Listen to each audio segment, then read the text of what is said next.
Okay, so today, following my last video, I want to explain to you all about the risk in the stock market. But I won't be answering your questions. Instead, I will be asking you a question. And that question is, where is the risk? So every time I tell someone to invest in the stock market, the immediate reaction is, oh no, I don't want to do that. That's too risky. Risky? What is the definition of risk? Risk is the exposure to harm, loss, or potential danger. Now, the stock market is risky only if you actually experience the loss. If you take the charts of Nifty 50 from its inception back in 1990s, towards the end of 1990s, until end of 2024, you will see it's like this.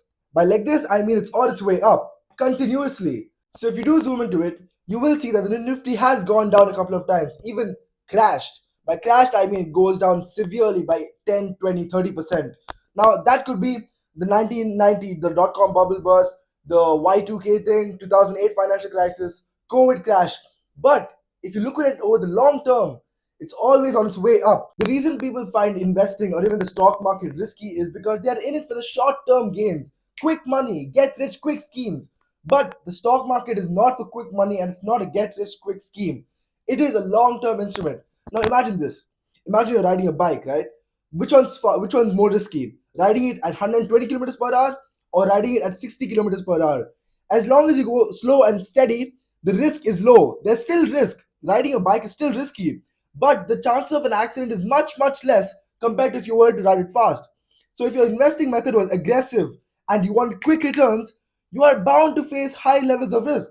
And even investing in the stock market, there are ways to mitigate the risk, not avoid it completely, but you can minimize it. And how do we do that? By asset allocation, 100 minus age rule, diversification. There are so many ways.